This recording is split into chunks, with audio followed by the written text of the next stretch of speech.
CM Siddaramaiah ವಿರುದ್ಧ ಮುಡಾ ಅಕ್ರಮಕ್ಕೆ ಸಂಬಂಧಪಟ್ಟಂತೆ ಪ್ರಾಸಿಕ್ಯೂಷನ್ಗೆ ಅನುಮತಿ ಕೊಟ್ಟಿದ್ದು ಪರ ವಿರೋಧದ ಚರ್ಚೆ, ಇದರ ಜೊತೆಗೆ ಪರ ವಿರೋಧದ ಹೋರಾಟಗಳು ಕೂಡ ಆರಂಭ ಆಗಿದೆ. ಸಿಎಂ ವಿರುದ್ಧ ಪ್ರಾಸಿಕ್ಯೂಷನ್ಗೆ ರಾಜ್ಯಪಾಲರು ಅನುಮತಿ ಕೊಟ್ಟಿದ್ದಾರೆ. ಗವರ್ನರ್ ಗೆಹ್ಲೋಟ್ ವಿರುದ್ಧ ರಾಜ್ಯದಲ್ಲಿ ಆಕ್ರೋಶ ಹೆಚ್ಚಳವಾಗ್ತಾ ಇದೆ. ಮೈಸೂರಿನಲ್ಲಿ ನಿನ್ನೆಯಿಂದಲೂ ಕಾಂಗ್ರೆಸ್ ಕಾರ್ಯಕರ್ತರು ಪ್ರತಿಭಟನೆ ಆರಂಭಿಸಿದ್ದಾರೆ. ನಿನ್ನೆಯಿಂದ ಪ್ರತಿಭಟನೆ ಮುಂದುವರಿತಾ ಇದೆ. ನಂಜನಗೂಡಿನಲ್ಲಿ ಕೈ ಕಾರ್ಯಕರ್ತರು, ಕುರುಬ ಸಂಘಗಳು ಪ್ರತಿಭಟನೆ ಮಾಡ್ತಿವೆ. ರಾಷ್ಟ್ರೀಯ ಹೆದ್ದಾರಿಯನ್ನು ತಡೆದು ರಾಜ್ಯಪಾಲ ಥಾವರ್ ಚಂದ್ ಗೆಹ್ಲೋಟ್ ವಿರುದ್ಧ ಕಿಡಿಕಾರ್ತಿದ್ದಾರೆ. ಇನ್ನು ಮೈಸೂರು ಊಟಿ ಹೆದ್ದಾರಿಯಲ್ಲಿ ಟೈರ್ಗೆ ಬೆಂಕಿ ಇಟ್ಟು ಆಕ್ರೋಶ ವ್ಯಕ್ತಪಡಿಸಿದ್ದಾರೆ. ದಿಢೀರ್ ಪ್ರತಿಭಟನೆಯಿಂದ ಕೆಲ ಕಾಲ ಸಂಚಾರಕ್ಕೂ ಕೂಡ ಅಡ್ಡಿಯಾಗಿದೆ. ಟೈರ್ಗೆ ಬೆಂಕಿ ಹಚ್ಚಿ ಆಕ್ರೋಶ ವ್ಯಕ್ತಪಡಿಸಿದ್ದಾರೆ. ಮೈಸೂರು ಊಟಿ ರಸ್ತೆಯಲ್ಲಿ ಬೆಂಕಿ ಹಚ್ಚಿದ್ದಕ್ಕೆ, ದಿಢೀರನೆ ಈ ಒಂದು ಬೆಳವಣಿಗೆ ಆಗಿದ್ದಕ್ಕೆ ಸಂಚಾರಕ್ಕೂ ಕೂಡ ಸಾಕಷ್ಟು ಅಡ್ಡಿಯಾಯಿತು. ಇನ್ನು ರಾಜ್ಯಪಾಲ ಥಾವರ್ ಚಂದ್ ಗೆಹ್ಲೋಟ್ ಅವರು ಅವಕಾಶ ಕೊಟ್ಟಿದ್ದು, ಪ್ರಾಸಿಕ್ಯೂಷನ್ಗೆ ಅವಕಾಶವನ್ನು ಮಾಡಿಕೊಟ್ಟಿದ್ದು. ಇಡೀ ರಾಜ್ಯದಾದ್ಯಂತ ಪರ ವಿರೋಧದ ಚರ್ಚೆಯ ನಡುವೆ ಭಾರೀ ತೀವ್ರತರವಾಗಿರುವಂತಹ ಹೋರಾಟಗಳು ಕೂಡ ಆರಂಭ ಆಗಿದ್ದಾವೆ. ಒಂದೆಡೆ ಬಿಜೆಪಿ ಕಾರ್ಯಕರ್ತರು ಹೋರಾಟವನ್ನು ಮಾಡ್ತಾ ಇದ್ರೆ, ಮತ್ತೊಂದೆಡೆಯಲ್ಲಿ ಸಿದ್ದರಾಮಯ್ಯ ಅವರ ಅಭಿಮಾನಿಗಳು, ಕಾಂಗ್ರೆಸ್ನ ಕಾರ್ಯಕರ್ತರು, ಕುರುಬ ಸಮುದಾಯದಿಂದ ಅನೇಕ ಸಂಘಟನೆಗಳು ನಿರಂತರವಾಗಿ ಹೋರಾಟವನ್ನು ಮಾಡ್ತಾ ಇದ್ದಾವೆ.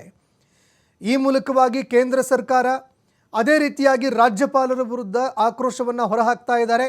ರಾಜ್ಯಪಾಲರು ಕೈಗೊಂಬೆಯಾಗಿ ವರ್ತನೆ ಮಾಡ್ತಾ ಇದ್ದಾರೆ. ಬೇರೆ ಬೇರೆ ರಾಜ್ಯಗಳಲ್ಲಿ ಈ ರೀತಿಯಾದಂತಹ ಒಂದು ವರ್ತನೆಯನ್ನು ನೋಡಿಬಿಟ್ಟಿದ್ದೀವಿ. ದೆಹಲಿ ಆಗಿರಬಹುದು, ಪಶ್ಚಿಮ ಬಂಗಾಳ, ಅದೇ ರೀತಿಯಾಗಿ ಜಾರ್ಖಂಡ್ನಲ್ಲೂ ಕೂಡ ಇದೇ ರೀತಿಯಾದಂತಹ ಪರಿಸ್ಥಿತಿಗಳನ್ನು ಈಗಾಗಲೇ ನಾವು ನೋಡಿಯಾಗಿದೆ.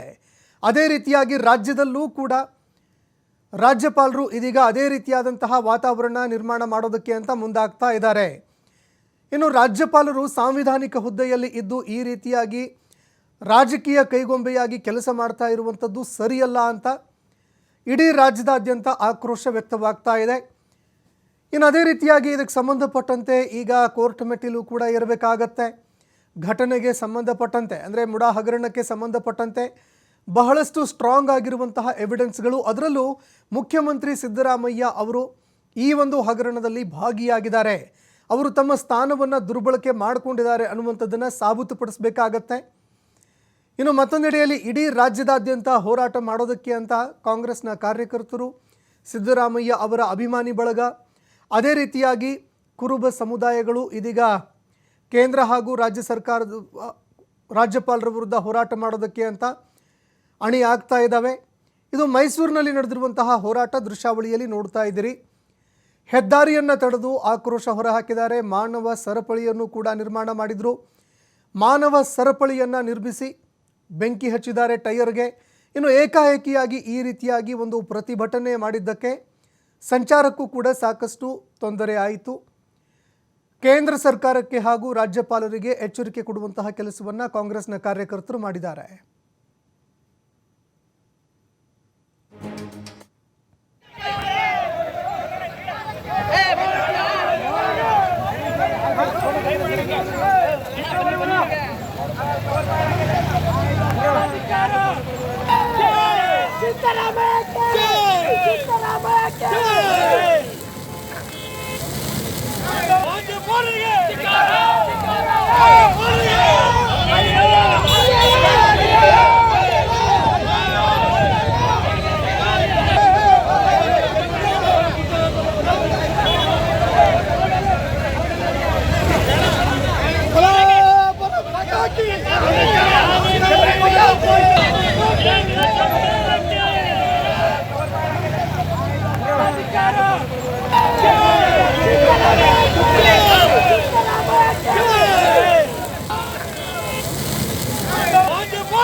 ಇದು ನಿನ್ನೆಯಿಂದಲೂ ನಡೀತಾ ಇರುವಂತಹ ಹೋರಾಟ ಇಡೀ ರಾಜ್ಯದಾದ್ಯಂತ ನಡೀತಾ ಇದೆ.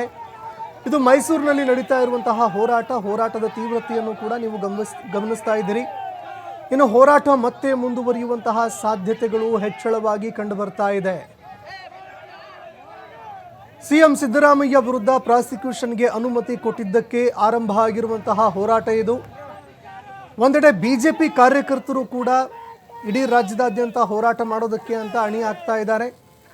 ಈ ನಡುವೆ ಸಿಎಂ ಸಿದ್ದರಾಮಯ್ಯ ಅವರ ಅಭಿಮಾನಿಗಳು, ಕುರುಬ ಸಮುದಾಯದ ಸಂಘಗಳು, ಅದೇ ರೀತಿಯಾಗಿ ಕಾಂಗ್ರೆಸ್ನ ಕಾರ್ಯಕರ್ತರು ಇದೀಗ ಹೋರಾಟಕ್ಕೆ ಮುಂದಾಗ್ತಾ ಇರುವಂಥದ್ದು. ಇನ್ನು ಅದೇ ರೀತಿಯಾಗಿ ಕಾಂಗ್ರೆಸ್ನ ನಾಯಕರು ಕೂಡ ಇಡೀ ರಾಜ್ಯದಾದ್ಯಂತ ಹೋರಾಟಕ್ಕೆ ಕರೆ ಕೊಟ್ಟಿದ್ದಾರೆ. ಬಿಜೆಪಿಗೆ, ಅದೇ ರೀತಿಯಾಗಿ ಕೇಂದ್ರ ಸರ್ಕಾರಕ್ಕೆ, ರಾಜ್ಯಪಾಲ ಥಾವರ್ ಚಂದ್ ಗೆಹ್ಲೋಟ್ ಅವರಿಗೆ ಬಿಸಿ ಮುಟ್ಟಿಸೋದಕ್ಕೆ ಅಂತ ಇದೀಗ ಮುಂದಾಗ್ತಾ ಇದ್ದಾರೆ.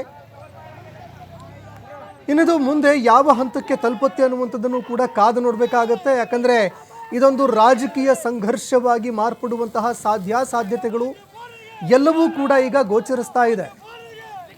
ಅದರಲ್ಲೂ ರಾಜ್ಯಪಾಲರು ಕೈಗೊಂಬೆಯಾಗಿದ್ದಾರೆ, ಕೇಂದ್ರ ಸರ್ಕಾರದ ಕೈಗೊಂಬೆಯಾಗಿದ್ದಾರೆ. ಕೇಂದ್ರ ಸರ್ಕಾರದ ಒಂದು ಭಾಷೆಯಲ್ಲಿ ಅವರು ಮಾತನಾಡ್ತಾ ಇದ್ದಾರೆ. ಈ ಸಂಪೂರ್ಣ ಸ್ಕ್ರಿಪ್ಟ್ ಏನಿದೆ, ಅಂದರೆ ರಾಜ್ಯಪಾಲರ ಒಂದು ಸ್ಕ್ರಿಪ್ಟ್ ಏನಿದೆ, ಆ ಸಂಪೂರ್ಣ ಸ್ಕ್ರಿಪ್ಟು ಬಿಜೆಪಿಯದ್ದು ಅನ್ನುವಂತಹ ಒಂದು ಆಕ್ರೋಶ, ಆ ಆಕ್ರೋಶದ ಕಟ್ಟೆ ಒಡೆದು ಇದೀಗ ಕಾಂಗ್ರೆಸ್ನ ಕಾರ್ಯಕರ್ತರು ಹೋರಾಟವನ್ನು ಮಾಡ್ತಾ ಇರುವಂಥದ್ದು. ಇನ್ನು ಹೋರಾಟ ಇಡೀ ರಾಜ್ಯದಾದ್ಯಂತ ವ್ಯಾಪಿಸುವಂತಹ ಸಾಧ್ಯತೆಗಳು ಕೂಡ ಕಂಡು ಬರ್ತಾ ಇದೆ. ಈಗ ಮೈಸೂರಿನಲ್ಲಿ ಹೋರಾಟ ಆರಂಭ ಆಗಿದೆ. ಬೆಳಗಿನ ಜಾವ ಬೆಳ್ಳಂಬೆಳಗ್ಗೆ ಆರಂಭ ಆಗಿರುವಂತಹ ಹೋರಾಟ ಇದು. ಇನ್ನು ಮೈಸೂರಿನಿಂದ ಊಟಿಗೆ ಹೋಗುವಂತಹ ರಸ್ತೆಯಲ್ಲಿ ಟೈರ್ಗೆ ಬೆಂಕಿ ಹಚ್ಚಿ ಆಕ್ರೋಶ ವ್ಯಕ್ತಪಡಿಸಿದ್ದಾರೆ. ಮಾನವ ಸರಪಳಿಯನ್ನು ನಿರ್ಮಾಣ ಮಾಡಿ ರಾಜ್ಯಪಾಲ ಥಾವರ್ ಚಂದ್ ಗೆಹ್ಲೋಟ್ ಹಾಗೂ ಕೇಂದ್ರ ಸರ್ಕಾರದ ವಿರುದ್ಧ ಘೋಷಣೆಗಳನ್ನು ಕೂಡ ಕಾಂಗ್ರೆಸ್ನ ಕಾರ್ಯಕರ್ತರು ಕೂಗಿದ್ದಾರೆ. ಇನ್ನು ಅದೇ ರೀತಿಯಾಗಿ ಪ್ರಾಸಿಕ್ಯೂಷನ್ ಅನ್ನು ಆದಷ್ಟು ಬೇಗನೆ ವಾಪಸ್ ಪಡೆದುಕೊಳ್ಬೇಕು, ಈ ಕ್ಷಣವೇ ಅದನ್ನು ವಾಪಸ್ ಪಡೆದುಕೊಳ್ಬೇಕು ಅನ್ನುವಂತಹ ಒಂದು ಆಗ್ರಹವನ್ನು ಕೂಡ ಕಾಂಗ್ರೆಸ್ನ ಕಾರ್ಯಕರ್ತರು ಮಾಡ್ತಾ ಇರುವಂಥದ್ದು. ಇನ್ನು ಅದೇ ರೀತಿಯಾಗಿ ಬಿಜೆಪಿಯ ಒಂದು ಹೋರಾಟಗಳು ಕೂಡ ಇವತ್ತು ಆರಂಭ ಆಗುವಂತಹ ಸಾಧ್ಯತೆಗಳಿದೆ. ಹೀಗಾಗಿ ಇಡೀ ರಾಜ್ಯದಾದ್ಯಂತ ಇದೊಂದು ರಾಜಕೀಯ ಸಮರ, ರಾಜಕೀಯ ಸಂಘರ್ಷವಾಗಿ ಮಾರ್ಪಡುವಂತಹ ಸಾಧ್ಯತೆಗಳು ಕಂಡು ಬರ್ತಾ ಇದೆ.